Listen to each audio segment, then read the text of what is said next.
She strolled into the business class lounge, clad in a deep navy hoodie and joggers.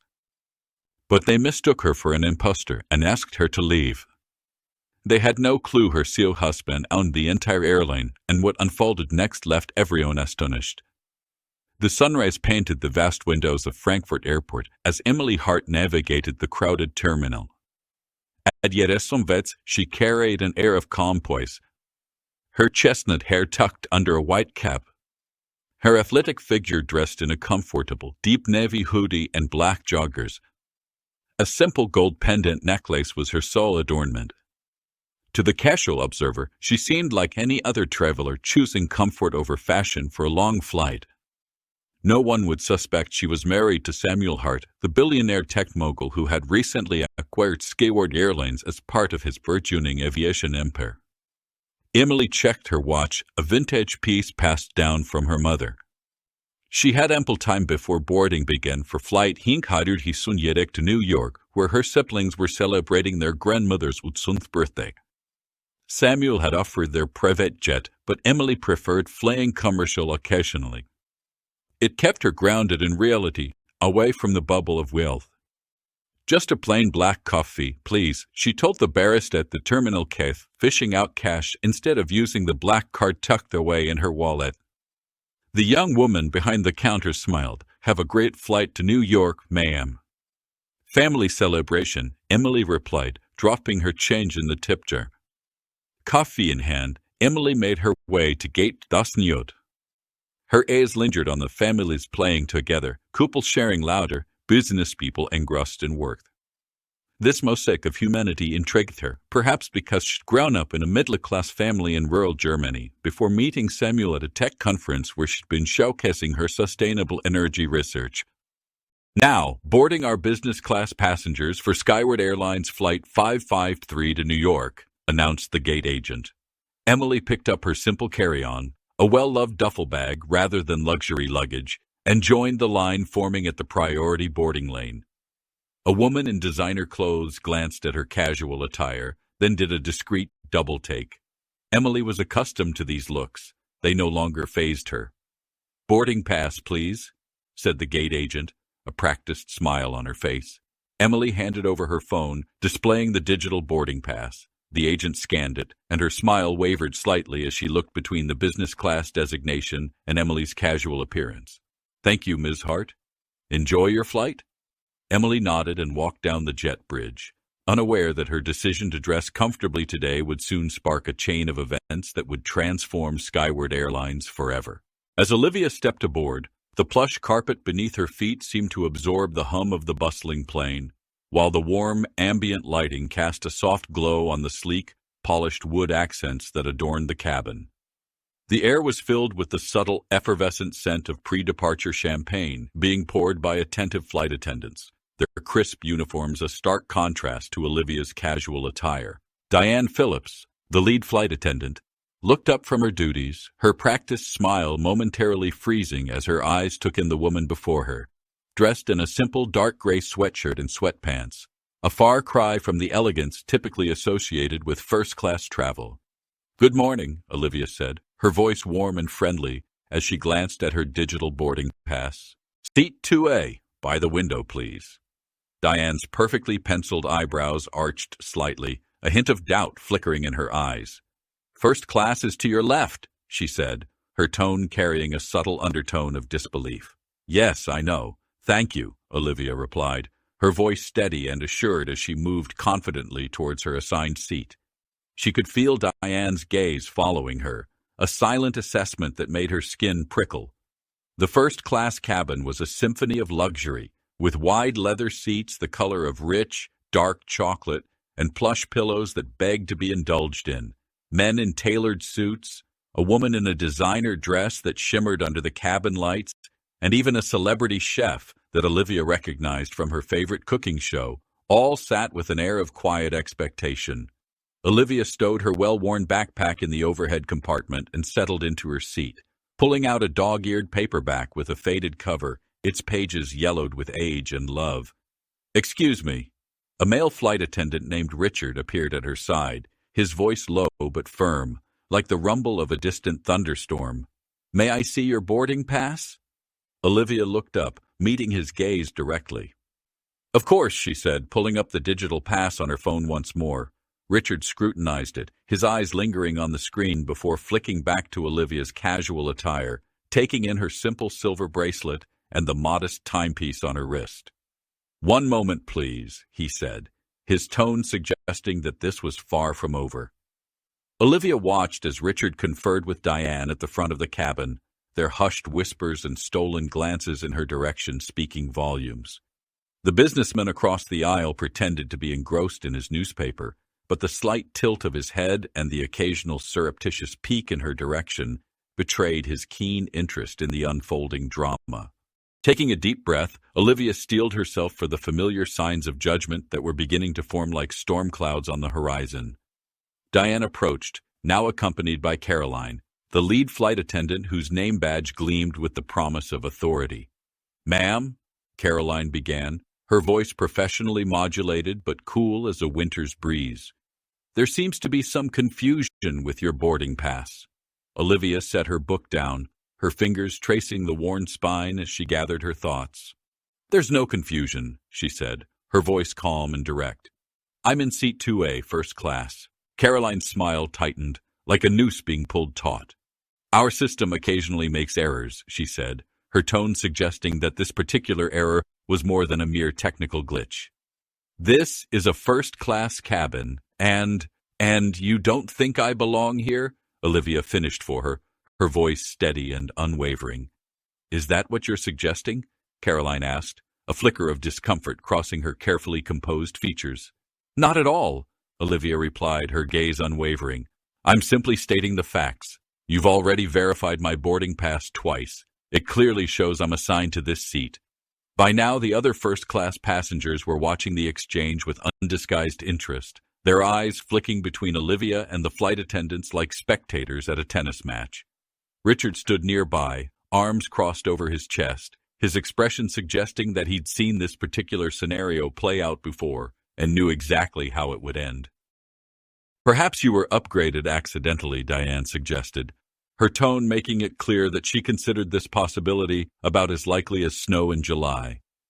"Perhaps I purchased a first-class ticket," Olivia countered, her voice still steady and calm. "Is there a dress code for this cabin that I'm unaware of?" Caroline's professional veneer slipped just slightly, like a mask that had grown too tight. "No official dress code," she said, "but our first-class passengers typically present themselves in a manner that reflects the premium experience." "I see," Olivia said, her voice steady. "So it's not about the ticket I purchased, but rather how I look." A distinguished older gentleman across the aisle cleared his throat, his voice cutting through the tension like a knife. "I've flown in sweatpants in first class many times," he said, his tone matter-of-fact. "No one's ever questioned my right to be here." Caroline flushed, her cheeks taking on a rosy hue that clashed with her crisp uniform. "Sir, this is between our staff and the passenger," she said, her voice stiff. "It shouldn't be happening at all." The gentleman merely raised an eyebrow in response, before returning to his newspaper, the rustle of the pages serving as a silent rebuke. Diane leaned closer to Caroline, her lips moving in a silent whisper that Olivia couldn't quite catch. Caroline nodded, her expression serious, before turning back to Olivia. "Ma'am, we have a full flight today, and we need to ensure all passengers are in their correct assigned seats," she said, her voice professionally modulated once more. "Our system shows this seat should be occupied by an O. Bennett." "That's correct," Olivia said, her voice calm and steady. "Olivia Bennett. Do you have identification to verify that?" Richard asked, his tone suggesting that he'd finally caught her in a lie. Olivia maintained her composure, though the muscles in her jaw tightened, like a vice being slowly squeezed. She reached into her backpack, pulling out her wallet and extracting her driver's license, the plastic card glinting under the cabin lights like a tiny, triumphant flag. "Here you go," she said, her voice still steady and calm as she handed the card to Richard. "I do hope this puts an end to the confusion." Richard arched an eyebrow, his tone laced with skepticism.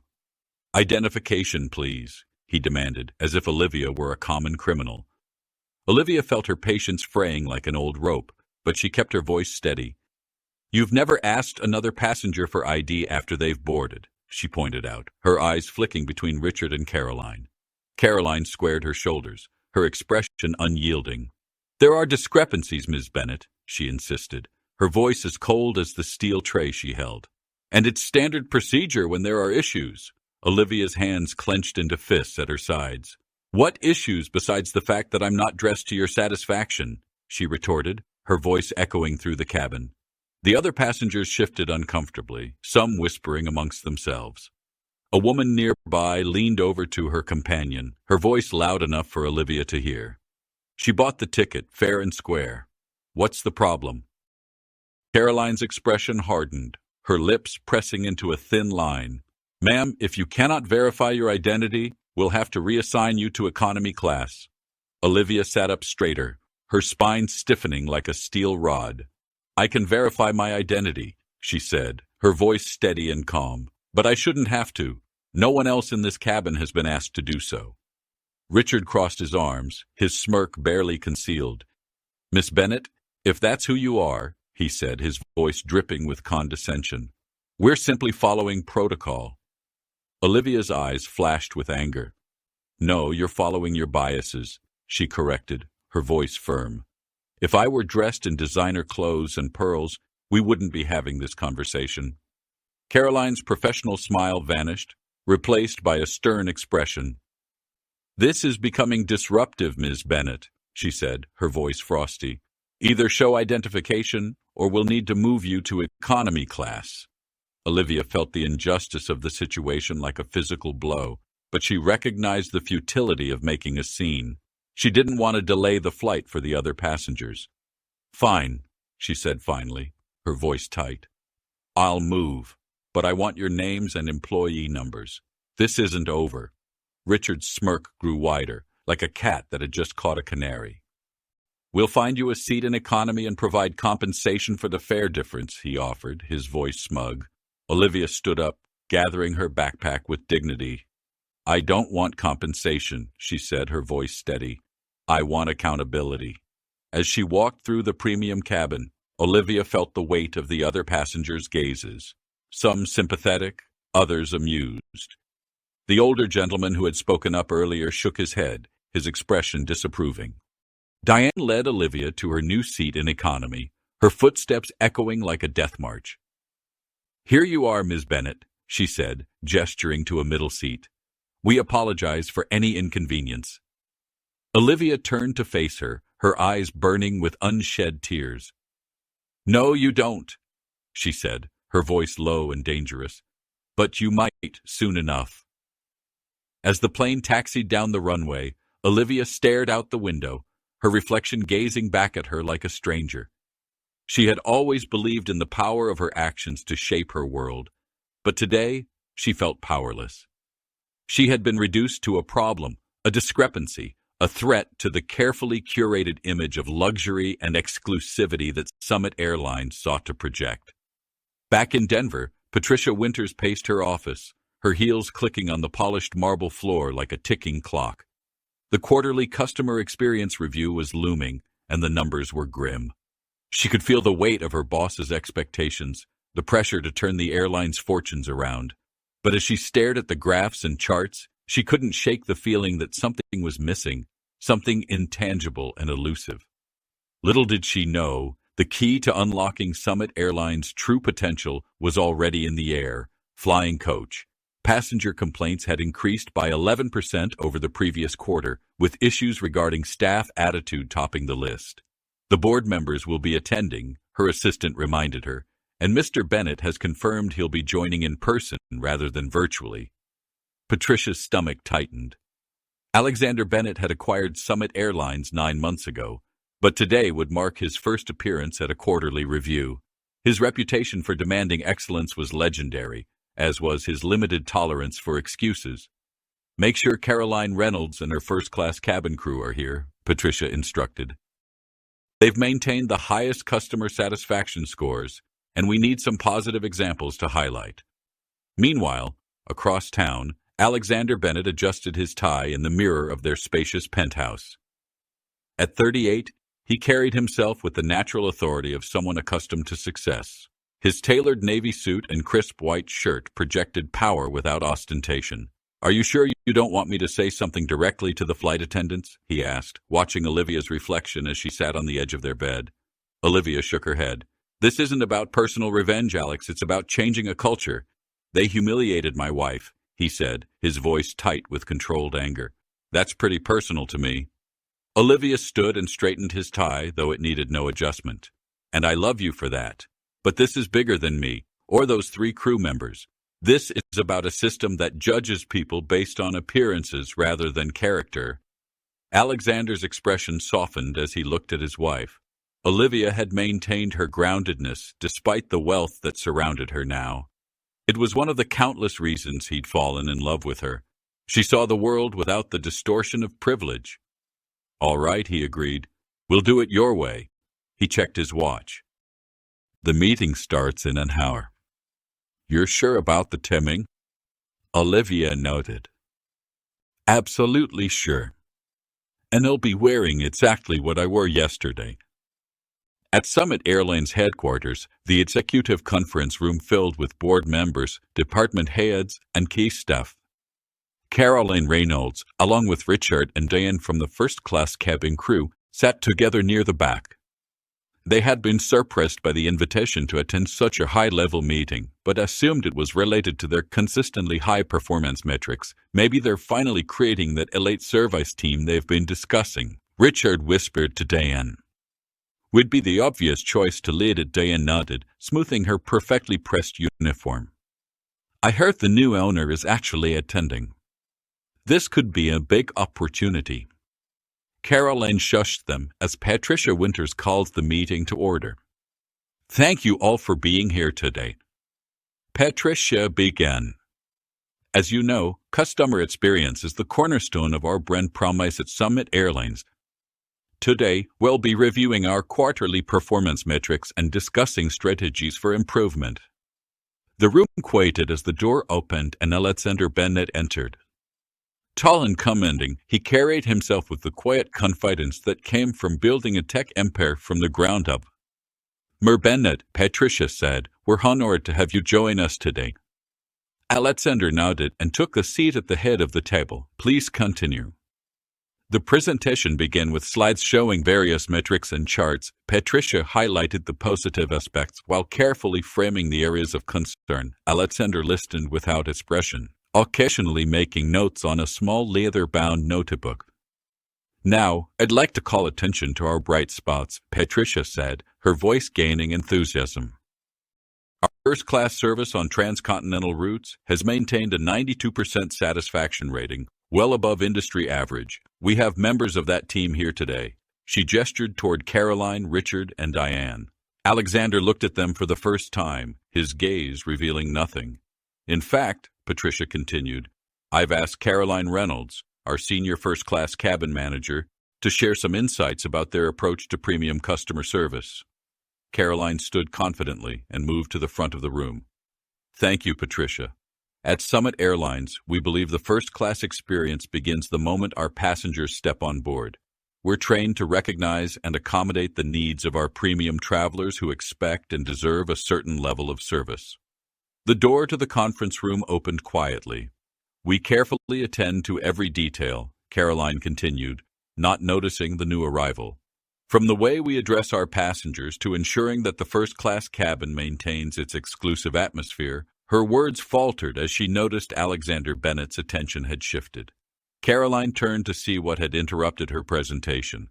There, standing just inside the doorway, was the woman in the dark gray sweatshirt, light gray sweatpants, and black cap from yesterday's flight. For a moment, Caroline didn't process what she was seeing. Then recognition dawned, followed swiftly by confusion. Richard and Diane exchanged alarmed glances as they too recognized yesterday's misplaced passenger. Alexander Bennett stood. "I apologize for the interruption," he said, though his tone suggested he wasn't sorry at all. "I believe some of you have already met my wife, Olivia Bennett." The conference room froze in a tableau of shock and dawning horror. Caroline stood at the presentation podium, her professional composure cracking like thin ice. Richard and Diane seemed to physically shrink in their seats, their faces draining of color. Around the table, executives and board members looked between Alexander, Olivia, and the flight attendants, trying to piece together the unfolding drama. "Your wife?" Patricia Winters finally managed, her voice barely above a whisper. "Yes," Alexander confirmed, his tone deceptively casual. "Olivia flew from Denver to Boston yesterday on our airline in first class." Each phrase felt like a hammer. Olivia moved to stand beside her husband, still dressed in the exact outfit that had deemed her unworthy of a seat she'd paid for.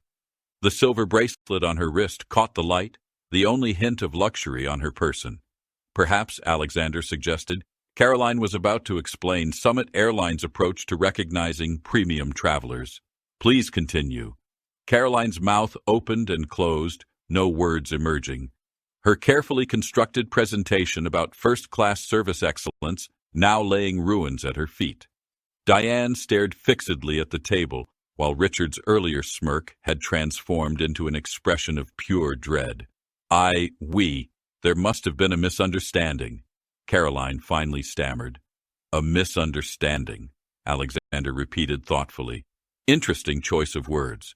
Olivia, would you characterize yesterday's incident as a misunderstanding?" Olivia stepped forward. Unlike her husband, whose controlled anger simmered beneath a professional exterior, she projected calm purpose.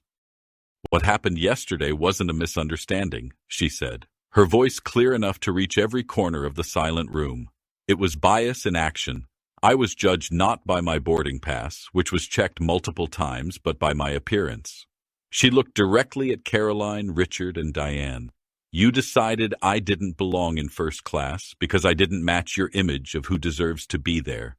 You questioned my identity, something you did for no other passenger. You threatened me with removal from the flight, and ultimately, you humiliated me by marching me back to economy class in front of a full plane of onlookers." A board member cleared his throat uncomfortably. "Mr. Bennett, perhaps we should discuss this privately." "No," Alexander interrupted firmly. "This is precisely what this customer experience meeting should address. But let's be clear, I'm not here as an angry husband, though I certainly am one." His gaze swept the room. "I'm here as the owner of this airline, deeply concerned about a culture that judges people based on appearances rather than treating all customers with equal respect." Patricia Winters looked stricken. "Mr. Bennett, I assure you this incident doesn't reflect our company policies. Doesn't it?" Olivia interjected gently. "Because when I spoke with other flight attendants and airport staff after the incident, I heard numerous similar stories. A teenager in a hoodie with a business class ticket questioned repeatedly. A disabled passenger assumed to be in the wrong line for priority boarding. An elderly woman in casual clothes redirected from the first-class lounge despite having a valid access pass." She placed a folder on the conference table. 27 documented incidents in the past 3 months alone, all following the same pattern. This isn't about 3 flight attendants. It's about a culture. The revelation hit the room like a physical force. Patricia reached for the folder with trembling hands. "I had no idea," she whispered. "That's the problem," Alexander stated. "You should have known. These incidents were reported, but they were classified as customer misunderstandings and buried in your feedback system." Caroline had finally recovered enough to attempt damage control. "Mr. and Mrs. Bennett," she began, her voice professionally contrite. "On behalf of our team, I offer my deepest apologies for yesterday's incident. There are protocols we're expected to follow regarding verification." "Stop," Olivia said quietly but firmly. "You're still not understanding. This isn't about protocols. When the businessman in 2C wore sweatpants in first class last month, did you ask for his ID? When the famous actress in 1A boarded in sunglasses and a baseball cap, did you question her right to be there? The protocol isn't the problem. The selective application of it is." Richard, perhaps sensing his career circling the drain, attempted to interject. "Mrs. Bennett, there was no way for us to know who you were." "That's exactly the point," Olivia replied. "You shouldn't need to know who I am to treat me with basic dignity. My worth as a passenger isn't determined by my marriage, my bank account, or my clothes. I purchased a ticket like everyone else." A heavy silence fell over the room as the truth of her words sank in. Alexander looked at the three flight attendants. Your actions yesterday reflected poor judgment and explicit bias. In many companies, that would be cause for immediate termination. Caroline, Richard, and Diane seemed to brace for the inevitable. However, he continued, firing you would solve nothing at a systemic level. It would just make us feel better temporarily while allowing the underlying culture to remain unchanged. He turned to address the entire room. Starting next week, Summit Airlines will implement a comprehensive anti-bias training program for all customer-facing staff. Additionally, we're revising our customer feedback system to specifically track and address incidents involving perceived discrimination or prejudice. Olivia stepped forward, and the three of you, she said to the flight attendants, will be temporarily reassigned 1 month working alongside our customer advocacy team, directly handling passenger complaints. Another month in economy class service. After that, if your performance reviews indicate a genuine understanding of these issues, you can reapply for your first-class positions. Patricia Winters found her voice. I'll personally oversee these changes, Mr. and Mrs. Bennett, and I believe we should compensate the other passengers you identified in your report. Alexander nodded in agreement, then addressed the flight attendants directly. This isn't about punishment. It's about understanding. The true measure of premium service isn't how well you treat people who look important, it's how you treat everyone, regardless of appearance. The reality of the situation fully dawned on everyone present. Board Chair Eleanor Simmons spoke up for the first time. I believe we owe Mrs. Bennett our gratitude, she said firmly. She's identified a significant blind spot in our operation that could have continued damaging our reputation and alienating customers. This is an opportunity for meaningful change.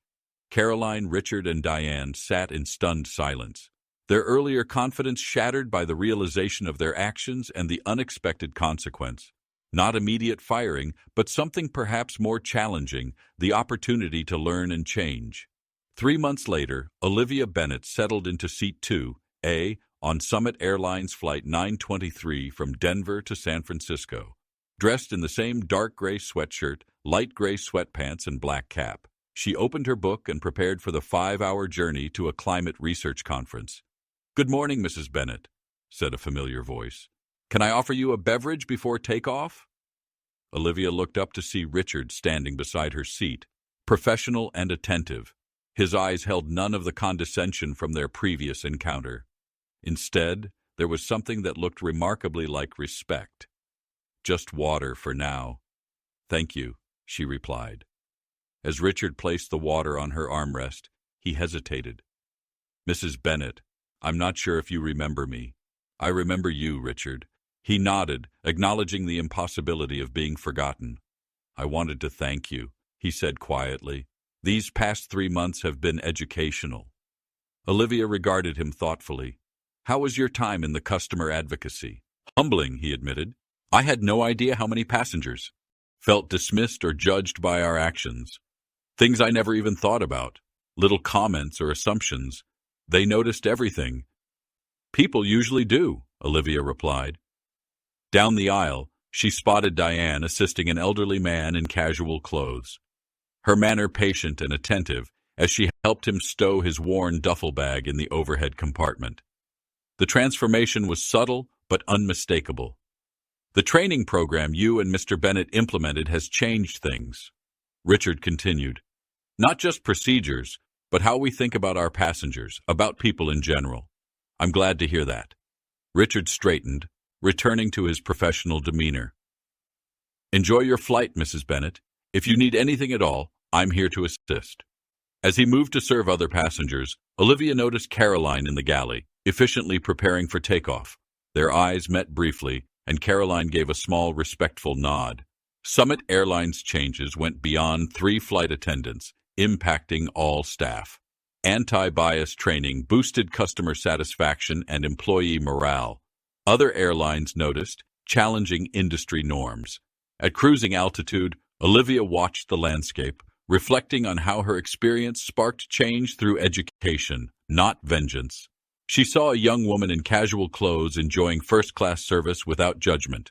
Caroline, the flight attendant, thanked Olivia for driving change, admitting she now sees people differently. The plane flew westward, carrying diverse passengers, each deserving equal respect. Olivia's victory wasn't personal vindication, but the growing inclusivity for all. Have you faced or made snap judgments based on appearance? Share below. Subscribe for more stories of understanding and transformation.